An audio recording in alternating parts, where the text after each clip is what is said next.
Dun, dun, dun, dun, dun, dun. Wow, it's like it's a visual thing. So here we are. We are two cantors that have tried to walk into a bar but almost got arrested because of social distancing. That's right. We have to do this anyway. So for people who have never actually seen us in person before, we're sorry. Exactly. As people tell me all the time, I have a great face for radio. I am Cantor Matt Axelrod from Congregation Beth Israel in Scotch Plains, New Jersey, and I am here with the virtual, radiant, and very isolated Cantor Penny Myers from Temple Beth Zion in Buffalo, New York. So it doesn't like Buffalo. Shut up. Unless sun is shining, it's gorgeous out here today. Really? Okay, not here in New Jersey. So that's because you're in New Jersey. Okay, so I'm just saying, we are properly social distanced by geography right now. So this entire situation has certainly caused major upheaval in all facets of life, but no more so. Oh my gosh. Our podcast, which by definition is two cantors walk into a bar and we are grounded. We can't do anything. We are grounded. Lest you think that all is lost, Penny, you know where I'm going with this, right? Where are you? Oh yes. Yes, that's right. We are making, I love your Buffalo umbrella. Why do you say Buffalo umbrella? Do you think? Nobody ever had a tropical drink in Buffalo, New York. This is not a tropical drink, Matt. This is our typical, this is our water. This is called. Yes, the water comes out of the tap looking. This stuff, no, we are the Rust Belt. Oh my God. We are in the Rust Belt, but I can assure you. All right. Well, that Niagara Falls powers your state before it powers ours. However, you should know that this is not from the tap. I mean, if I could have it from the tap, I would, but this is an old-fashioned and my gold lame umbrella. What number old-fashioned is that for you today so far? I don't even know, but you know what? Look, I've barely had any. All right. Well, we're two cantors. What are you drinking? I'm just having some good old-fashioned bourbon. So here you go. I am. I'm of Michelle Mokoso, mine. We want to put a disclaimer to all distilleries. No disclaimers. What? No disclaimers. That no alcohol was hurt during the making of this podcast. Absolutely. So, Penny, these are strange times, aren't they? I mean, you know, two cantors are just trying to do the very best we can. I guess, you know, we have to talk about how the coronavirus has affected what we do and how we look at things. What's been the biggest change, other than the obvious that here we are in our little Zoom boxes? What's congregational life been for you over the last, 6, 7, 8 weeks? It's been... I don't even know where to start with that. And I really, once you said that, you said it all. You know, once I say, there's a situation. You know, I gotta say, I have had a crash course in technology, as has a good chunk of my congregation. We still do have congregational life, but it's more like, what do they call it? AI, artificial intelligence. And no, artificial intelligence is not what Matt thinks that I have. It's real intelligence. I know you're laughing. I don't even know what that means. I didn't even have to set you up for that one at all. No, our congregants, we're getting by. We're doing what we have to do. It has been a lesson of patience. A lesson of knowing what range of my sanity rests on the level and power of the Wi-Fi in my house at any given hour. And also, it's like living and davening in a recording studio 24/7 without any feedback. It's okay. So it's really funny. You mentioned the feedback thing. That's the funny part that I mentioned. Well, so there are so many different aspects of this whole thing, but when we, so many of us, of course, are leading services either like this on Zoom, or we are leading it, live streaming our services on Facebook. And, what you have to do is you have to mute everybody so you don't get right. So either you're praying and leading services right here frontally in front of a computer, or in front of a Zoom, and you got everybody muted. So all of a sudden, there's no feedback. There's no audio cues. There's no flow of the service. It's just you singing everything solo, congregational, and no harmony. No harmony. No, oh God, that's been hard. What I've actually done a bunch of times when I'm leading a Zoom service is when I'm doing something and it's dead silence and I'm just sitting in front of the computer, I will look at the screen and see if I see people's lips moving. So at least I know that the Wi-Fi didn't conk out 5 minutes ago and I had no idea that I'm just singing to an empty room. Wait a second. Yes. Dead silence. Isn't that how it goes anyway in your congregation? It is not. No. Don't. Do they sing? Don't do that. Do they sing in your congregation? Everybody sings, and not only that, even for the silent parts, there's a flow to the service. You hear people, you hear people, breathe, breathing, davening to themselves softly. When they turn the page, that sort of thing. All of those clues, and cues, background cues are gone. They're absent. It's and. I don't know if this has happened to you or any of our colleagues who may be listening. I have to pay attention in a way that I've never had to pay attention before. We know all the prayers by heart and we get into it and we, sometimes close our eyes and we just sing. And sometimes we just, think about other things. Sometimes we daydream about other things, God forbid. But I don't do that. You can't do that when you're leading with no audio cues, because if you lose focus for 1 second. Oh, forget it. You literally have no idea where you are because you don't hear anybody else. So you have to be laser focused on every word you're doing at any given time. Laser focused, which for me, on any given anything. Laser focus for you is a cosmetic procedure, I think. Right. I do have my glasses. No, but you're right. I mean, you know what I've learned is we need, when you come into a shul, when you come into your synagogue, there are certain rituals and customs and behaviors and norms that are not only verbalized or articulated. It's congregational culture. It's different wherever you go. So what I have learned far more about my congregants in a very intimate way with Zoom. Because of their Zoom box, because of their Zoom room? Because there is very little Zoom etiquette being practiced or exercised. So listen, before we go down that rabbit I may need another Zoom etiquette is that's the next topic. I mean, we'll do an extended play 5-hour podcast session on Zoom etiquette. It's just not going to be pretty.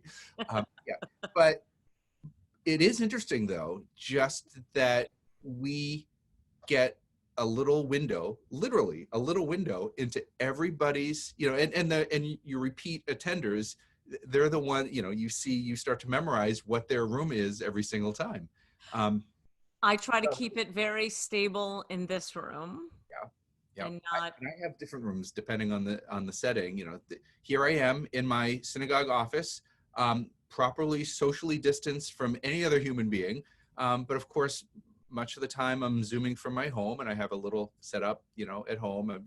Everywhere I go is a makeshift TV studio. I think, okay. So there's this whole thing, rate my Zoom room, or you score high.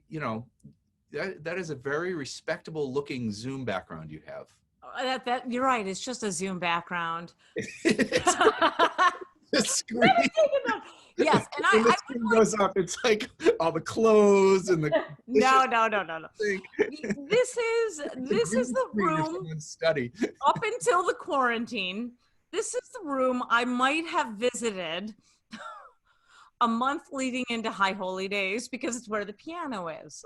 Right. And for all intents and purposes, with my laptop, I'd be checking email or whatnot, but in any given room, and didn't have to worry about, interfacing in a wholly holistically organic way. And Holy WHO or Holy HOLY? Which one? both. So, this is, you have to understand, we are in Buffalo. My family's in Buffalo. This is Not in Bill's country. we And may be quarantined, but thank God I'm not.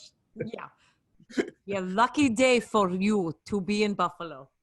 And I've got like a Jim Kelly jersey and an Andre Reed jersey, and don't you dare ask who they are. And I gotta say, it's been appropriately. I've had to go through all of my OCD cleaning and making sure that things are tidy in this room, because I share this room with my husband. And he keeps every medical journal since 1985, independent of whether they're online or not. So we've had a purging. It's a strange thing that we have to, the boundaries between home and professional life are, I mean, I wouldn't say they're blurred, they're non-existent. Yeah, they're non-existent. So, our workspace now, and where we do a lot of our Zooming and live streaming and so forth, is home. So, it's really difficult. You got your family coming in and out, and I just had my daughter. I just looked, and I just saw her coming here, and I did this just now, because I'm like, dudes, I told you. It's mine, and it's two Cantors time right now. Listen, this is this is live TV. You don't know what's going to happen on live TV. Don't say that. Now you just jinxed it, and you know what's going to happen. My kids heard that, and they'll be coming through. But let's talk. Can we talk about the Zoom mullet for a second? Yeah, this is a term that I've heard you use. Could you explain for everyone else in the world, what in the world is a Zoom mullet? Because people are hearing that and they think it's just the fact that none of us have been able to get a haircut in 2 months. Look, I gotta say, yes. I mean, I don't know what has happened over there in your house. You look very tidy with your coiffing and your beard, but a mullet is one of those awesome 80s hairdos that was like very tidy in the front and on the sides, and in the back it was like a reverse mohawk kind of thing. Yeah, like a party in the back, or think of Joe Exotic from Tiger King. I'd rather not. Which, P.S., thank God for Tiger King to keep me, sane, when I'm having a moment of freak out because I'm quarantined, and then I look at Joe Exotic and I'm like, could be worse, It could be worse. But I call this a Zoom mullet. Yeah. A Zoom mullet is how people have been dressing to attend Zoom worship or Zoom meetings, which is business clothes, an appropriate attire from the waist up, and then pajama pants or jogging shorts, or please wear pants or some kind of leg coverings from the waist down. And I have been on the receiving end of worship of watching people change. I see people with not wearing it. I'm just flabbergasted at these stories that of course, well, this, of course, this goes into our 5-hour extended play Zoom etiquette episode, but etiquette. What don't people get about I mean, you see yourself, like I can see what other people are seeing. So oh no, there's been people. If I get up and decide to change clothes. Oh, we've had that. Yeah, I've learned a lot about my congregants in ways that I never ever. When they used to say, if you have stage fright, picture them in your underwear. Well, you know what? I don't have to picture anymore. just because just because you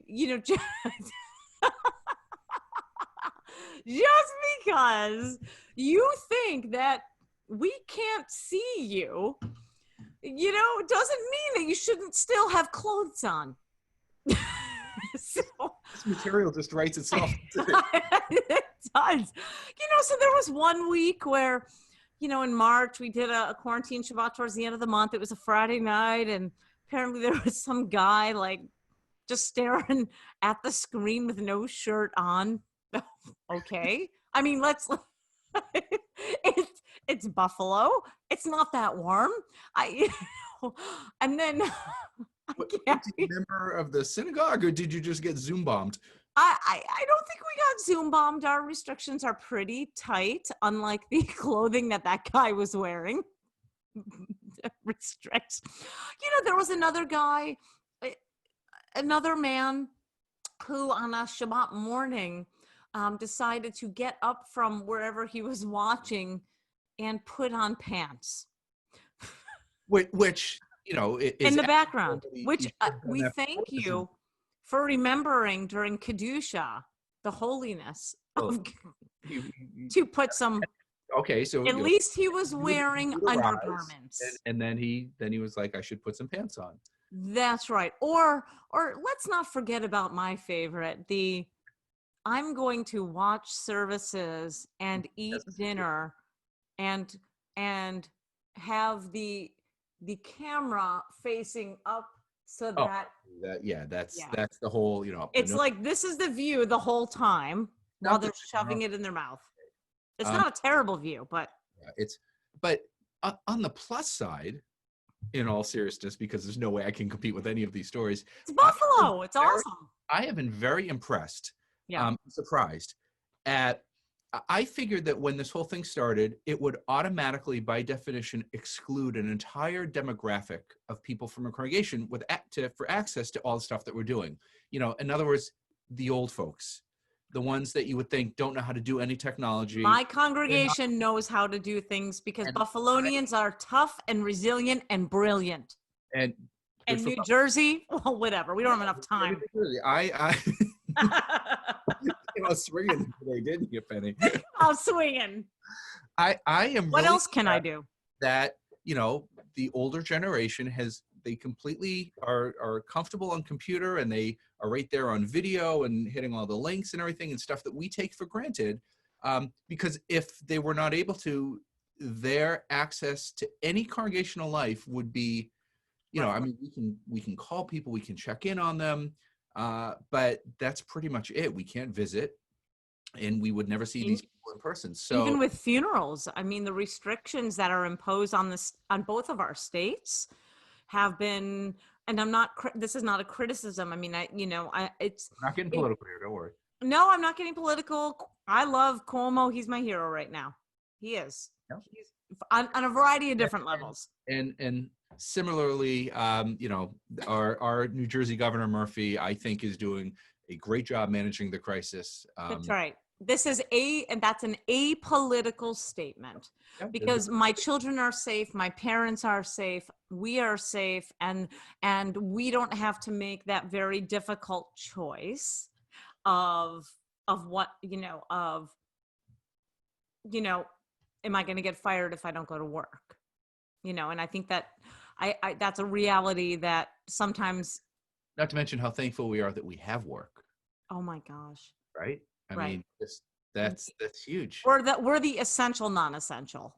That we, have the luxury of being secure in our jobs right now. Right now. So anything we have to put up with, which is an inconvenience, is just that. It's just an inconvenience. But we are totally among the privileged and lucky few. Yeah. We're all making our way. We're all doing the best we can. We are. It's actually opened up a little bit of more, I think. I've seen a lot more adherence ADH, adherence to faith and to Hashem and to God, which makes me feel really good, because for those who know me on a serious note, I have a very, very strong faith in God. I'm like Matt. Okay. I'm just kidding. Threw me under the bus. Sorry, I should not. You know what? I will take a sip, and I will do this. So I'm gonna contradict you. This has completely renewed people's and my own spiritual side. And how everyone's saying, it's the quarantine, the isolation is bringing us all back to basics and so forth. I think not only family and time spent and all those other categories, but I think within religion, faith, spirituality, congregational life, it has really brought people back to basics. Yes. And then we needed a hard reset. So, this was something I was going to ask, is that with all that's going on and, the loss of life and the suffering and so forth, are there, I guess, what we would call silver linings? Are there unforeseen advantages, or are there good things that are coming out of this? And I think, as regards our own jobs, our own congregations, and I think, yes. I mean, one thing we've all experienced, all of our colleagues, I believe, is, we can't be in the sanctuary leading services and being here in person in congregational life. But when we do a live stream service or something like that, we get twice the attendance, and we get we get people, maybe who are former members. We get people who are snowbirding in Florida who would normally be with us. We have people just randomly that have all over the world who at one point or another had a connection to us or to our synagogues, who feel connected again. In fact, a former senior rabbi I worked with, who's now in Albuquerque, Rabbi Harry Rosenfeld. I'm not name dropping, but he's one of my favorite rabbis I've ever worked with. The other night, on Friday night, I see he's logged in, and now he's in Albuquerque, so he's a few hours behind us. And I was like, I give him a shout out. I'm like, Rabbi Rosenfeld is here. Welcome back. So what's nice is, well, actually, it's an advantage and a disadvantage when you do the Facebook live streaming, right? So when somebody joins the room, it says, someone is watching now. But when I'm scrolling up and down Facebook feed and all of our colleagues are live streaming this or that, by accident, I hit, by accident, my finger slips and I join the room, and I'm like, all right, I want to get, and then in the 2 seconds that I'm in the room, someone has said, hey, Matt, thanks for joining us. I'm like, there's awesome. No anonymity. Now I gotta do that. Now I have to ghost these people. Ghost these people. And now this is going to be like a Curb Your Enthusiasm episode. It's like, wait. How do you do the slip out of a Facebook Live? It's on one hand, if we weren't in quarantine, I would feel very like we're all being very voyeuristic and stalkers. No, but it's good because, it's good to be a stalker. What this has opened up, another thing this has opened up, is that for the first time, we are so much more able to view all of our colleagues at work. We get to see, we work weekends. We have a Shabbos gig. We can't go anywhere. We don't see how our colleagues lead services and how they do everything. And now all of a sudden, everyone's got a live stream feed, or if we can't see it live, it always archives the video. So we can see all of our... It archives the video. Oh my God, the panic right now in my face. Every service you've done for the last 2 months is now up on the internet for posterity. Without accompaniment? Singing to a wall? Yeah, sure. Yeah. So it's really interesting. The big joke was... I'm having a panic attack. Oh my God. What's funny is people thought your screen froze, but it didn't. You were just I'm literally having a panic attack. It'll be all right. The big joke was... That's the big joke? What? There was no evidence of me ever singing in public, ever, if you didn't go to this congregation. And people, because I just... A leprechaun. Yeah, I didn't really sing too much in public. I just did hear what... And now, all of us, me, everyone else, it's just out there. It's like... I know, for better or for worse. Better for worse. That's what it is. But it's nice when one of our colleagues tunes into our service. I've had non-Jewish... Nothing frightens me more. Nothing... Curious. Nothing frightens me more than when colleagues... Does it happen? Do you see colleagues tune into your feed? Well, I don't look at my feed. So here's the deal. I didn't touch social media or email or really the computer on Shabbat. Yeah, that's out the window. So even after it's been posted, because, with Zoom... And by the way, Zoom, if you ever want to help sponsor any of our podcasts during quarantine, you're just waiting for it. It only took I was waiting 29 minutes. Right now, the last thing Zoom needs is any your advertising. So I think you're barking up the wrong tree on that one. I think we should buy stock in Zoom. Zoom is doing quite well, thank you. Zoom is, you say that with some authority. Here we are. No, I'm just, I'm saying that like nothing frightens me more than colleagues asking me to do something in front of colleagues. Yeah. Oh, yes.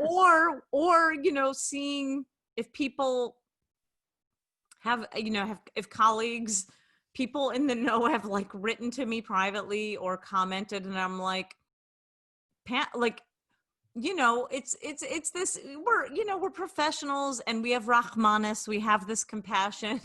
But it's like when when you're at a convention or a conference and a colleague's asking you to do something, you don't want to mess that up.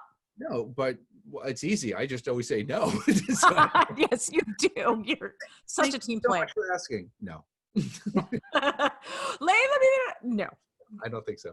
Do you think this is like in all professions? Do you think like professional performers, actors, singer, I mean, and just across the board, do you think they get nervous to perform in front of colleagues? Do you, I think about what my we're husband we're does. kind of digressing, but I'm just kind of curious about it. No, I think that there's truth to that. Yeah. I mean, Okay. So your husband Bennett is a is a physician. neurologist, and he You think that either now or at any time, he was nervous neurologing in front of other people? neurologing. I just did. Wow, That just that's a happened. new one. Yeah. Someone told me he looked very doctory. Okay, yeah, yeah. Well, Yeah, I didn't realize try to those look were at all three. adjectives. You But do know, you think it happens with other professions? I don't know. He is very he's very good at what he does, without sounding too braggy, of my Yeah. husband, the doctor. God, you talked about your husband and the doctor. The doctor. But I don't know. He gives lots of medical talks on medicines. He specializes in adult neuromuscular diseases. He does talks on new medicines for multiple sclerosis or whatnot. I don't think he has that sense of, I think when they're in medical school, Maybe you get used to it after a certain point. yeah, they call it, and I'm not trying to sound obnoxious, but when the resident or the attending, when they were in medical school, they would like just put the med students on the spot, and they call that pimping them out, which I know isn't a no. So he even Thank you for joining us, ladies and gentlemen. This has been a wonderful podcast. you're right. Whatever, fine. So That is to say that it's preparing them to be put on the spot in in case someone asks them a question, in a vulnerable, putting them in a vulnerable situation. right, where they have to know everything. Understood. Okay, so they would they'd be exploited in a way that doesn't help.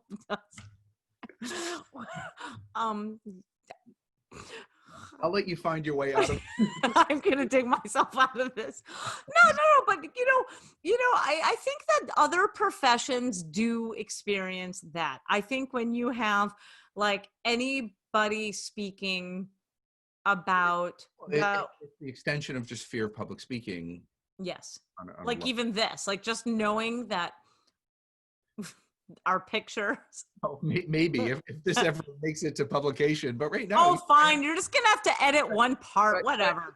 But you and I are just having a wonderful conversation. Normal. This is like a typical. Don't have a drink. Yeah, I have to catch up to you. Do you? There's no bartender staring us down right now. That's the problem. It's unfortunate. I know. Because we're getting a little bit. It was always the one kind of keeping us in check, and now we're just we have free reign. But what do you think? I don't think when all this ends, kind of thing. When we, I mean, do we go back to normal life? But what's do you think the lasting effect of this is going to be? I mean, two possible scenarios. One is tomorrow morning they push a button and say everybody go back to normal life, or there are soft reopenings and it's a gradual return to kind of a normal routine that we would have. But what do you think is not going to go back to normal, or what do you think will be different in the future when most of this is sort of over and we can be back in person and so forth? Boundaries, In what way? accessibility. I don't think before. I mean, we already have the whole 24/7 thing going on. So in what way is that? Do you I think? think that the idea of accessibility. So right now, if we were back pre-pandemic, you'd leave the office at some point in the evening, leave the shul. Maybe you'd hop by a minion. Maybe later that night, maybe you check email, maybe you wouldn't, whatever anyone's individual practice is. Now, because the expectation that there's nothing left, else to do, that this expectation of accessibility of email, of text, of social media, trying to, the horses are out of the barn. And I wonder if we can rein those. I like your I like your buffalo metaphor with your the horses and the barn and Shut up. Oh my. but- Once again, you are in the armpit of New York State. so sorry. But it's yeah, I mean it's the boundaries between home life and professional life. I mean, Yeah. now it's the same thing. What you're in your living room, and so what do you go into your home office, and then you're no so. There is no boundary. I have no structure in my life right now, which drives me insane. Right. But do you think that lack of structure will endure when we're sort of back to? No, I'm going to have structure. Oh, I'm going to have structure big time. I'm going to enforce.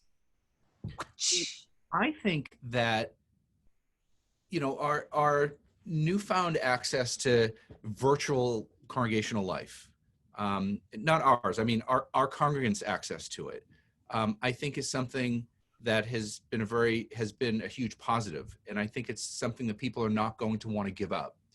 Right. And, also within the conservative movement, which has very specific policies about, electronics on Shabbat and computer and this and that, and the whole thing is at what point, and the conservative movement has issued rulings, and they've, said basically, yes, this is the way to maintain congregational life, and, whatever the synagogue's policies are, but, you can have 10 people in a Zoom room and count that as a minyan and this, and you can do different things. But at what point did they say, okay, situation's over, everybody go back to how it was before? This is no longer allowed. I don't think it works like that. I don't think you can do that. I don't think we can do that. I mean, I agree with you. I think that the let's see, you're in Jersey, so let me think. I think the bad hair has left the salon. The horses have left the barn with that one. Yep. Thank you for showing me your head. You just proved my point.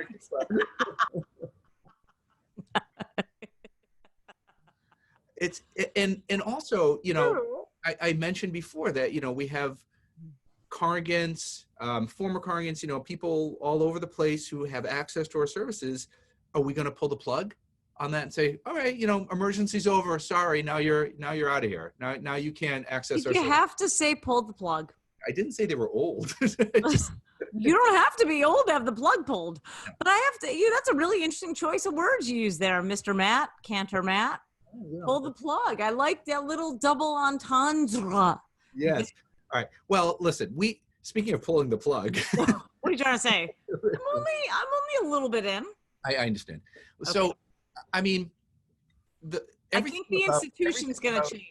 Yeah. I mean, everything about the effects of the pandemic and quarantine and isolation and all of this is material for, I think, countless episodes, and certainly the one about just Zoom bloopers etiquette. I mean, that you need to quote your blog post on that. Yeah, so you have to go to my blog, and I did write about that. Shameless plug. Absolutely. So, but we will continue talking about this. Speaking of plugs. Yeah, because you can't go to a salon. But we will be in this virtual format, Penny, as long as we need to be, right? We don't want to let anybody. Matt, I'm a little worried that because this format is now accessible and we've done it, you're never going to want to hang out with me in person ever again. So this is a microcosm of congregational life. Is once you get exposed to a certain convenience, you don't want to give it up. Not expose yourself to anybody. I promise that will never happen. Yeah, agreed. All right. Not on Zoom. Okay. But when they lift the restrictions and we don't need to socially distance as much anymore and we can all be together, please do join us as we walk into the bar. And Penny, the next drinks are on us.